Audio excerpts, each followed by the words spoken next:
Saturday, October the 25th, 1969. For my sins, I got mixed up last Sunday night in a dialogue with an Orthodox rabbi in Long Island. I don't particularly want to mention the name of the rabbi or the name of the place, and those few of you who know where I was last week, I hope you won't spread the good tidings, because I really don't want to be personal. I just want to speak about some of the ideas that were raised and some of my reactions. I hate driving in New York, another one of my complaints. I was told to get off at an exit over the 100 somewhere.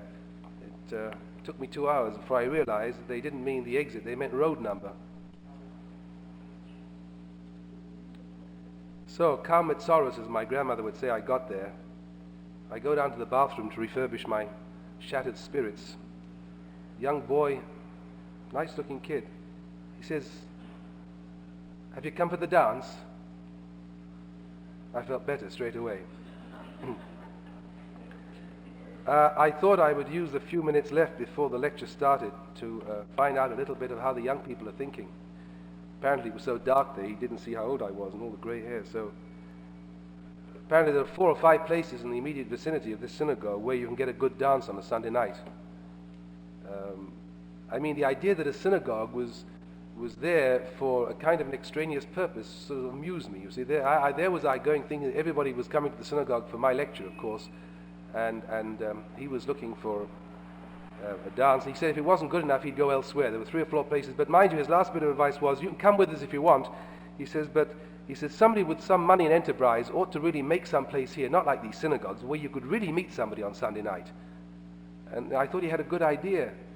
And there was a kind of a paradox between the people who ended up in the lecture hall, all of them well over the age of 30, and the discussion and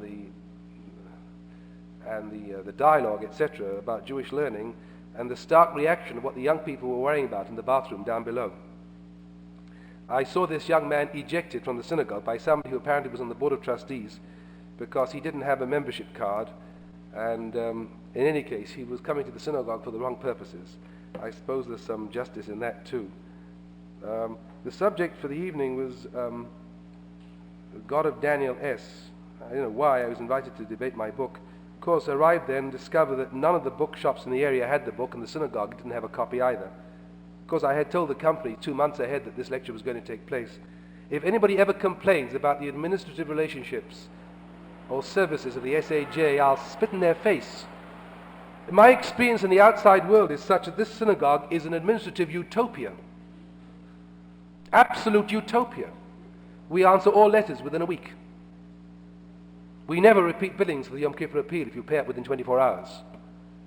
Telephone calls are invariably dealt with within at least 48 hours.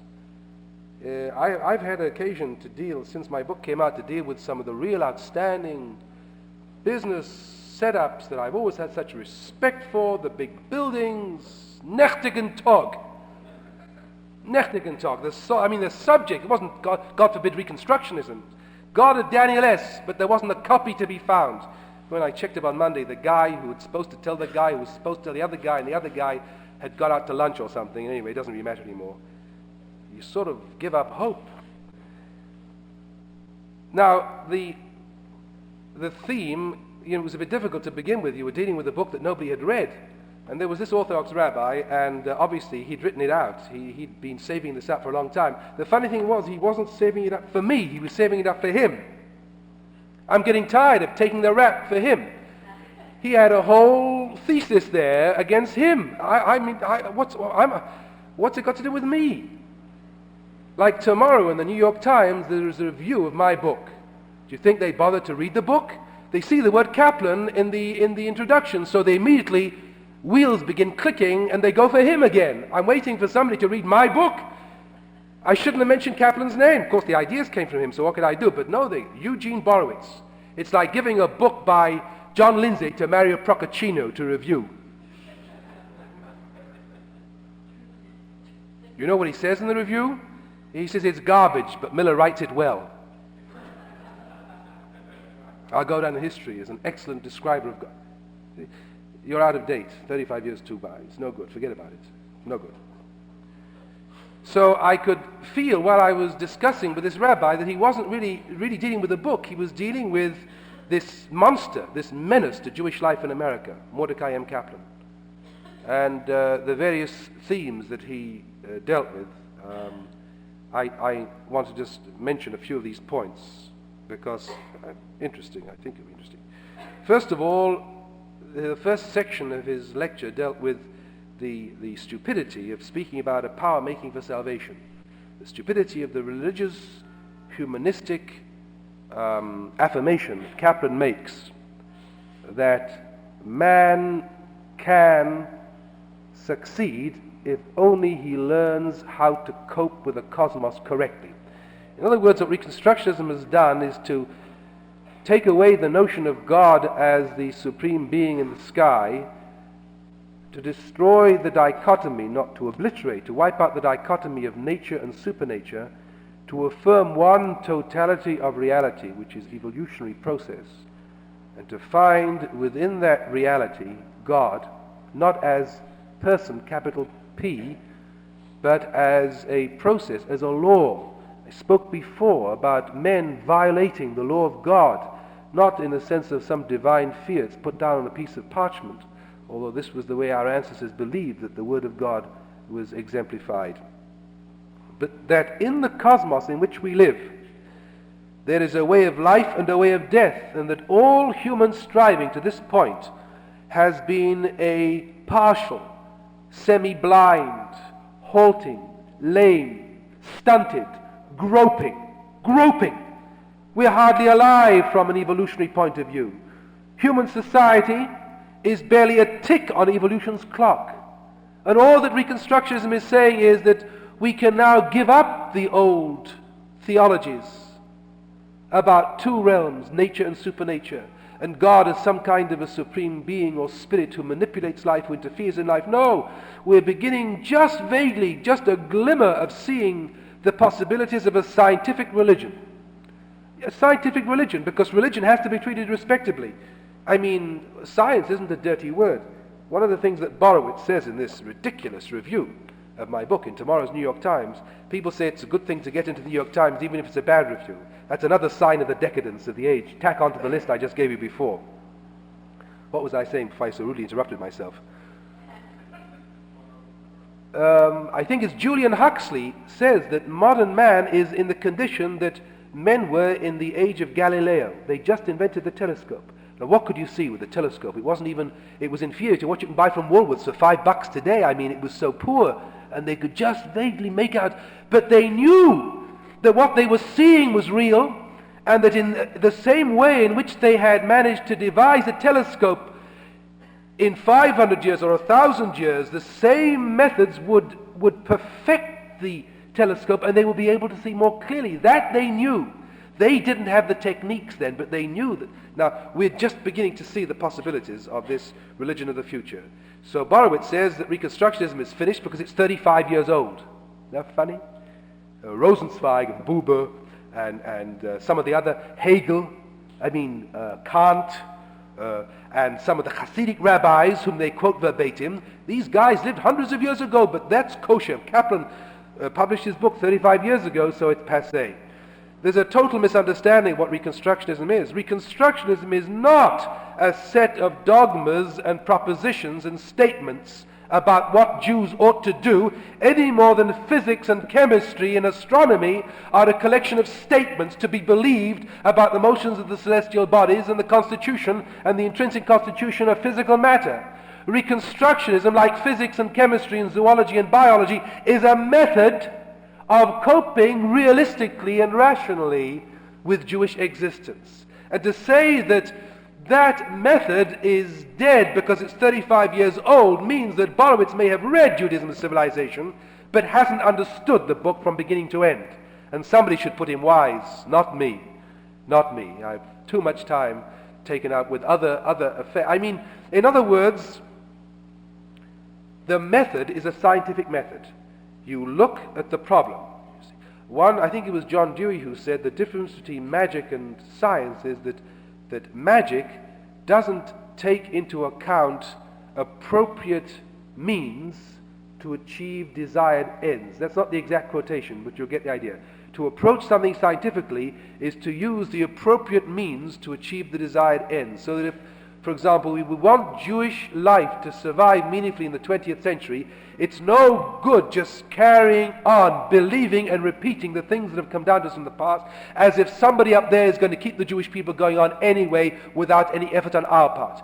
Just as the state of Israel, if it has to defend itself against 100 million Arabs, has to have weapons and to plan and strategy and locations of weapons and no wastage of money or manpower or personnel, and when sacrifices are made, they are made with the greatest of foresight and forethought, and when an operation is planned, it is always planned very carefully and in advance without blunder, and you don't have 60 different branches of the army planning to cross the Suez at the same spot on the same night. You have some kind of screening whereby only one platoon decides to do it, and the commanders in charge all know the plans in the other man's minds. You don't have 24 different organizations, as we have in America, trying to cope with the Egyptians on the other side of the Suez Canal. What Reconstructionism is suggesting is not that we have the method. Nobody ever said that in Reconstructionism. But there is a method. We don't know. We say to our Orthodox brethren, so look at the world in which we live. Don't you already implicitly accept the naturalistic assumptions by your Zionism, by the way you dress, by the way you run your services, by the kind of articles that you write, the way you publish your magazines, the appeals that you make to human reason? So couldn't we, without compromise to our basic inner principles, work together to find some method, in the same way that other institutions have tried to crack the problem of hepatitis, weiß ich was, or cancer, or space travel? That's better, you see. Space travel, that's tachlis. Getting to the moon, that was tachlis. That was real tachlis. Look, have you noticed how much noise we've heard about those wonderful moon rocks? The Coney Island rocks are better, the ones that you eat. Have you heard? Have you heard ever since that wonderful eclat, those $24 billion, have you heard? Nothing, Narishkeiten. That we had money for. But the other diseases, but we know that if we spent as much money on cancer research as we spent on getting to the moon, we wouldn't make men live eternal, but we would be able to cope with some of the problems. I've heard cancer specialists say this in the same way that Galileo might have said hundreds of years ago, if only I had the technique and the equipment and the money, I could tomorrow give you a better telescope than the one that I have. Look at the enormous advances that have taken place in destructive science. Science used for purpose. Science itself, by the way, is a method. Science doesn't say we have to go to the moon. Science doesn't say we have to build atom bombs and hydrogen bombs. Science doesn't say we have to have germ warfare. Science doesn't say we have to have the IBM and the ARB. I'm not up with all the Roshi Tevas anymore, the various destructive weapons. Now, we don't use the words anymore. There's so many of them, we have to use abbreviations. It's a total misunderstanding. Reconstructionism is a method, and it does not say to the other denominations, we don't agree with you or you're wrong. It says there must be a way of coping realistically with the problems of Jewish life today. In the past, our ancestors lacked these insights. Today, we must work together. That's the first point I want to make, and I tried to make to them, and I wish somebody had made to Mr. Borowitz before they gave him my poor old book to review. That Reconstructionism does not say this and that and the other is what you ought to believe and do about Judaism. Nothing of the kind.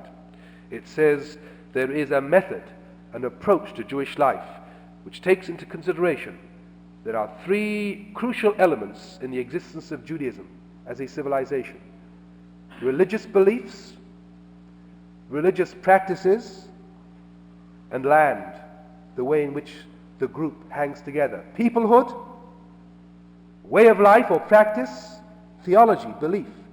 And that you can't let these three get out of jibe with each other, because if you do, the whole thing becomes unstuck. There has to be some gearing, meshing together of these three concepts if Jewish life is to become creative and healthy. So our friend began, of course, by saying that all the evidence goes to show there is no such thing as power making for salvation, that we cannot find any belief in God within the cosmos as it now exists. All the evidence that we find in the cosmos as it now exists is of man decadent. I just gave you a list of human decadence a few moments ago. I won't regale you anymore. I just wanted to tell you that I share the view that man is very decadent. But I was puzzled at the way in this Orthodox rabbi developed this theme. He didn't say so, but the implication was, since man has made such a mess of his life, he stressed Auschwitz and the Holocaust and Hitler, of course, and he stressed many of the things that I stressed a few moments ago. Since man has made such a mess of his life, since the world is so visibly decadent today, and since there is no progress whatsoever, he didn't say this, but the implication was, therefore man is totally unable to be redeemed or saved unless that salvation comes into the world from an entirely, radically different dimension. That is to say, from the realm of the supernatural. He didn't say too much about the supernatural. Orthodox rabbis never do, nor do Reform rabbis. As a matter of fact, my great misfortune a few years ago was to have a dialogue with Rabbi Borowitz, some congregation in New Jersey, very similar to the dialogue I had on Sunday night, in which we finally got down in front of about 700 people to the crucial point. Tell me, you don't agree with the Kaplanian definition of the divine or the Reconstructionist conception of God. Tell us something about your conception of God. It's a mystery. It's ineffable. We can't talk about it. Something to be accepted. This is the crucial problem. Reconstructionists are in the unenviable position of having to spell out in detail what they mean by God. I've done this almost every week since I was in this pulpit, 8 years. And when we ask the others who say, very often in a kind of a patronizing way, we don't agree with you, and we say to them, well, look, convince me. I'm here to be convinced. Tell me about your God. Where does he operate? Where is he right now? What was he doing during the Holocaust? Where was he then? The answer is, we can't tell you. We believe. Well, it's all right if you've got that belief to begin with, but it doesn't help if you're looking for that kind of belief. Now, I've never heard a description of the decadence of man so profound in the mouth of a Jewish rabbi before. I wonder whether this betokens a change in Jewish theology. I thought always one of the great differences between Judaism and Christianity was that Judaism was an optimistic religion, in spite of all the evidence to the contrary. And look here, the Bible was written by a people that didn't have chloroform. I mean, when they had their teeth pulled, they had their teeth pulled, period. Look at the suffering and the pain that must have been experienced in the biblical era. They had a few drugs, but they didn't have anything like Mount Sinai Hospital. There's progress for you. May not be a lot, but it's something. And yet they affirmed that God was the creator of the world and that God was responsible for good and for evil. And they affirmed that man can one day, under God, takein olam b'malchut Shaddai, bring about a reconstruction of the world. Christianity, on the other hand, I was always taught, said to man, by yourself you are a miserable sinner. You can do nothing. You can do nothing by yourself. Only if you believe that God sent his only begotten Son into the world to redeem you, to save you. So I couldn't accept this implication. I wondered in my comments to the rabbi, what value do you get out of simply enumerating human decadence without placing that decadence within a historic context?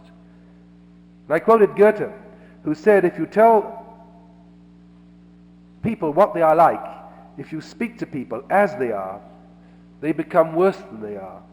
But if you speak to them as if they were better than they were, then they grow to become better than they were.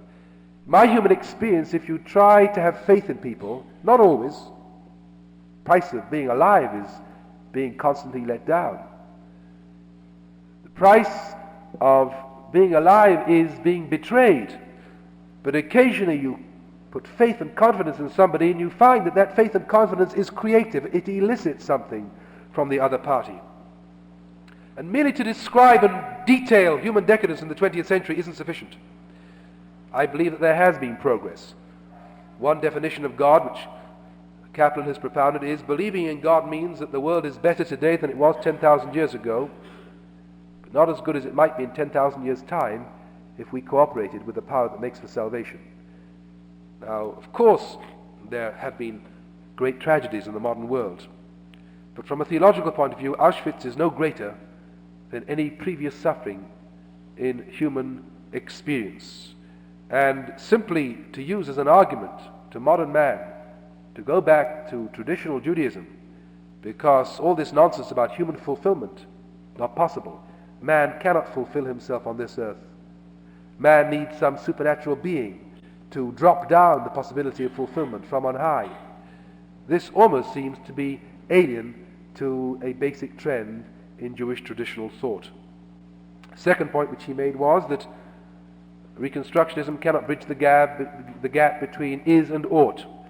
There are no values in the cosmos. There are only facts in the cosmos. Unless you are prepared to accept a supernatural being, you cannot transform any of those facts into values. Well, it's very simple, really. A value, from our point of view, within a unity of evolutionary process, is simply a fact which we cherish and regard as of supreme importance. It is an intuition on the part of man within the framework of human society which transforms fact into value. Now, this is not demonstrable. It is something which has to be experienced. When you declare that some single fact is of supreme value and importance to you, you are making a judgment on the basis of some a priori intuition. That is not rational, but nor is it irrational. And from the comments of this distinguished rabbi on Reconstructionism, it became apparent that he'd missed a very important point. Maybe we've been guilty ourselves of misleading people. People say Reconstructionism is a rational religion, as if this did not leave any room for intuition or poetry or that which is not rational. The third word is, of course, irrational. That's what we're against. We're not against intuition. We're not against poetry. We're not against the magic and the mystery of life. We believe what we must be against is what is irrational. And here, my good friend came out with an argument which I'm still reeling from, and I made a fool of myself. Not a big fool, just a small fool. I don't mind. I've got thick skin. I didn't want to do it, but finally, when you're in this kind of an argument, you have to make some kind of a point. You don't know how the people are reacting.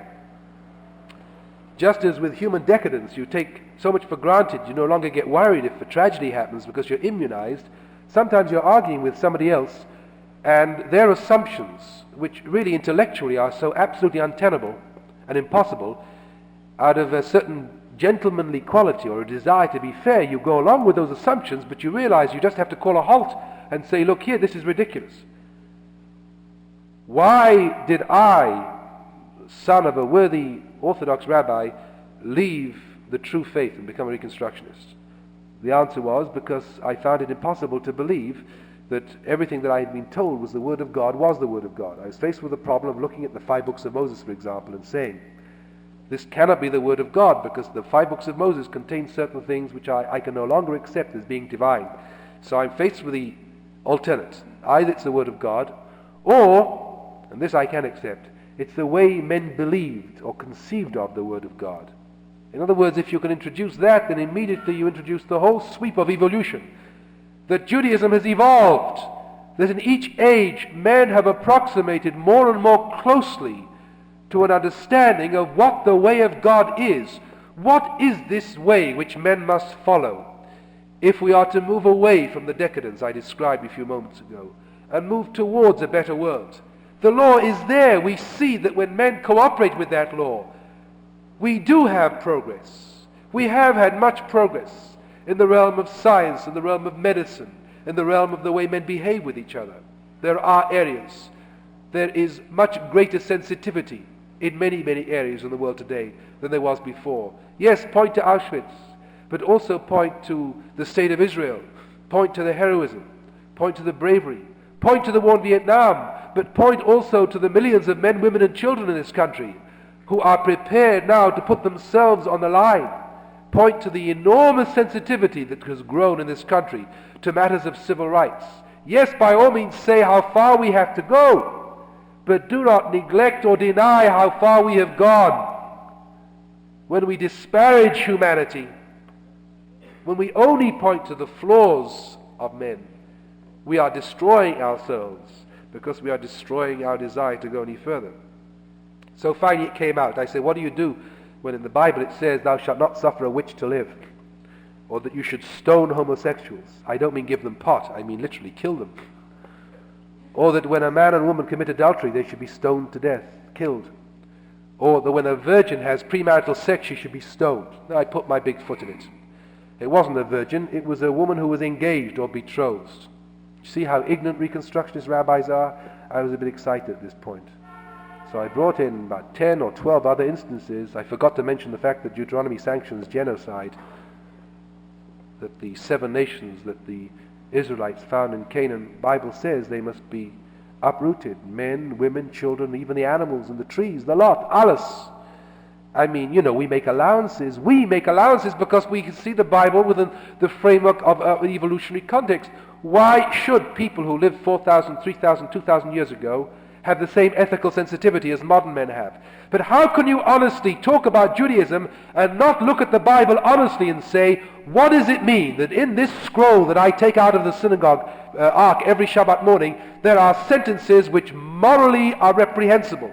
There are good things too, but what do we do about these morally reprehensible sentences? So my worthy colleague stood up and said, I want to ask Rabbi Miller one question. I'd spoken for about 25 minutes.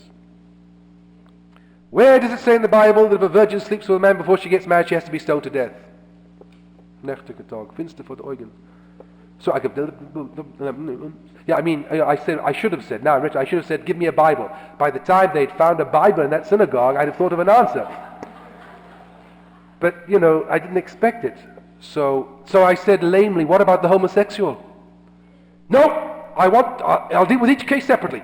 What about the woman? So anyway, finally, but at that point the chairman came up and said, it's 11 o'clock, it's time we have to go home. The coffee is overboiling, so anyway. So afterwards I grabbed hold of the rabbi. I said, Rabbi, sit down, do me a favor. What happens to the girl who sleeps outside of marriage?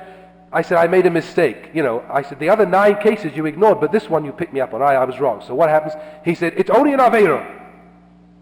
That makes it better. It's only a sin. You don't stone her. See, it's only an Aveira. So I said, all right, I see. I said, so what about adultery? He said, there have to be 2 witnesses. And then the stories have to be corroborated independently. You put them in separate rooms. And the whole story has to check. If one fact doesn't completely check out, so you can't kill them. And then the couple who have committed adultery with 2 witnesses, and the witnesses' stories corroborate, they have had to be warned beforehand. We know it has come to us, our attention, that you are going to commit adultery on Sunday afternoon at 3 o'clock. We hereby warn you that if you do this, and if 2 witnesses are there, and if the stories of the witnesses corroborate each other independently, then you will be taken out next Friday afternoon in front of the SJ and stoned to death.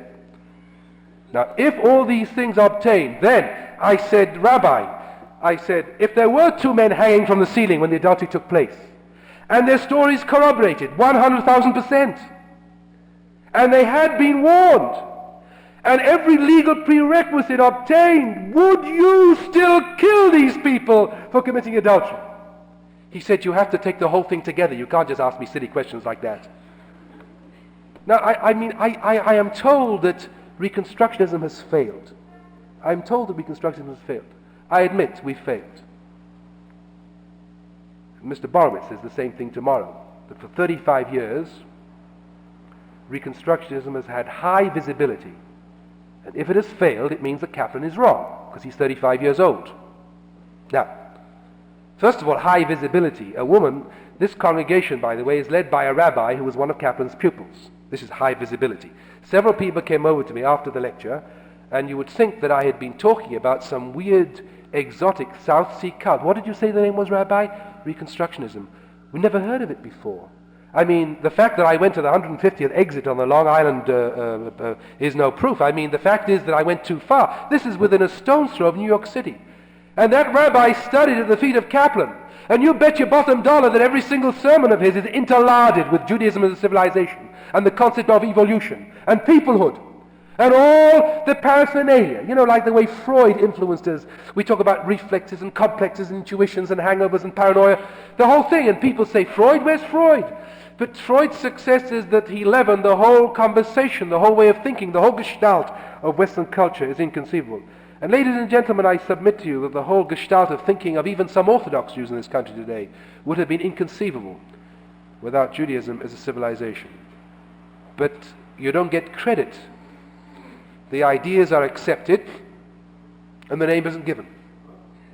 So that several people came and afterwards said, what is this Reconstructionism? We've never heard of it.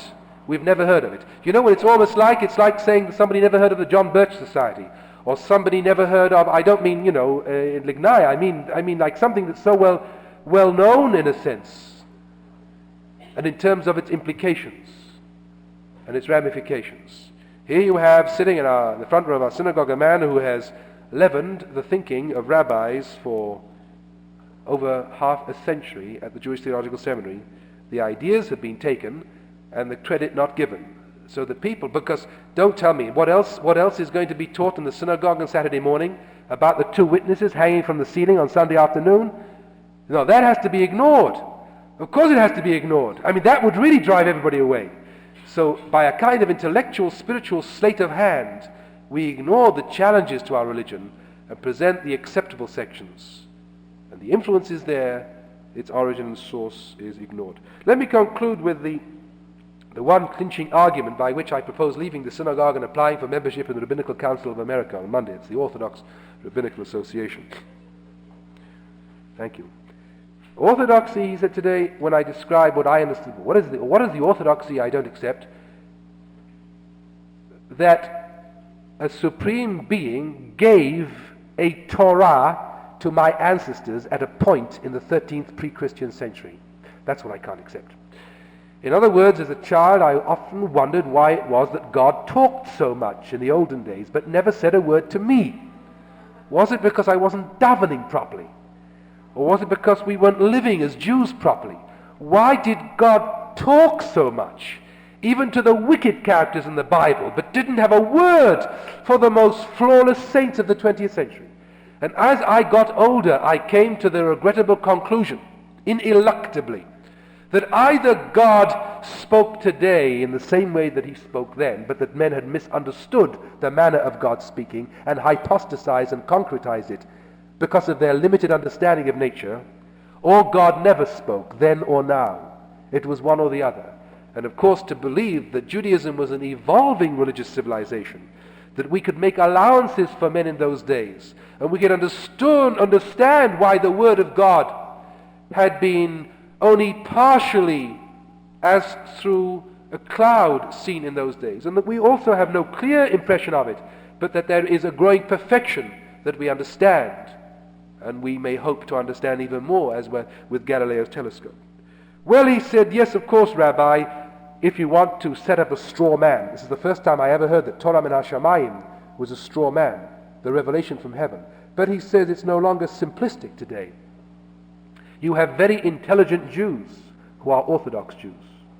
That's a proof that one should be Orthodox.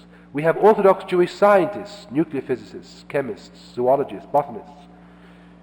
Now, in other words, if you want to devise ways and means of rationalizing the assumptions of Orthodox Judaism, you can. And I have no objection to doing that. You could describe the motions of even Telstar, let alone the motions of the celestial bodies, through Ptolemaic models, pre-Copernican astronomical models, if you wanted to. But the amount of assumptions you would have to make, and the arguments you would have to devise, and the rationalizations, a little like, the case of adultery that I mentioned, whereby by the time you get to the end, you're tired, so you don't ask the crucial question, but would you then kill such people?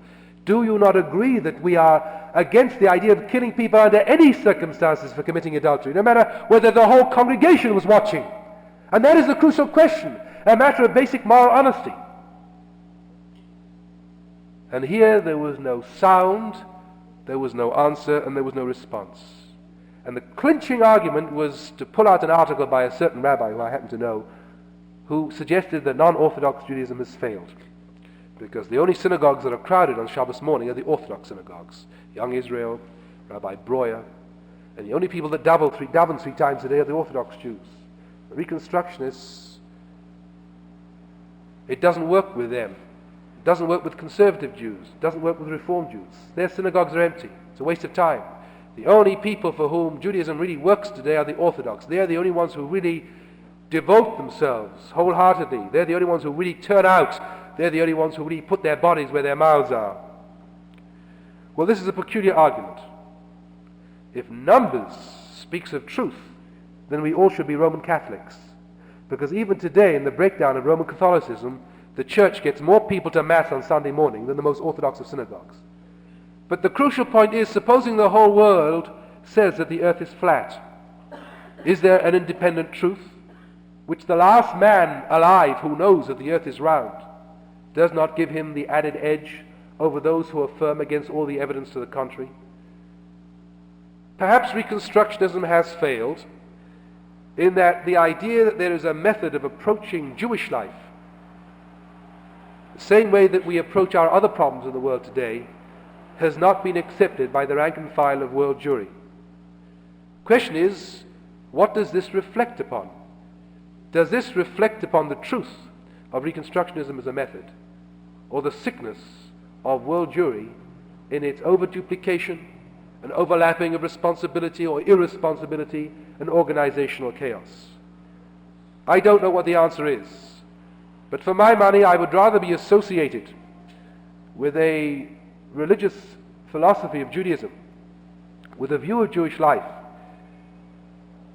which enables me to maintain a basic integrity in the presence of 4,000 years of Jewish life, which does not force me into intellectual, theological gymnastics in order to say quite simply, the Bible is a human document and bears the flaws of human beings who wrote it. If we can't even accept that basic common ground in trying to cope with Jewish life in the 20th century, maybe we don't deserve to live to experience the time when the method of Reconstructionism will be used throughout Jewish life and perhaps elsewhere. Fortunately, as I believe in God, it doesn't matter whether one sees these things. The important thing is to recognize the truth for what it is as one sees it in one's own lifetime, and do what one can in trying to encourage other people to follow that path. Success is not ultimately a criterion. What is the criterion is whether we can look ourselves in the face, whether we can look each other in the face, and whether above all we can look our children in the eyes and say, this is the best I can give you. I dare not simply repeat to you what my grandmother told me.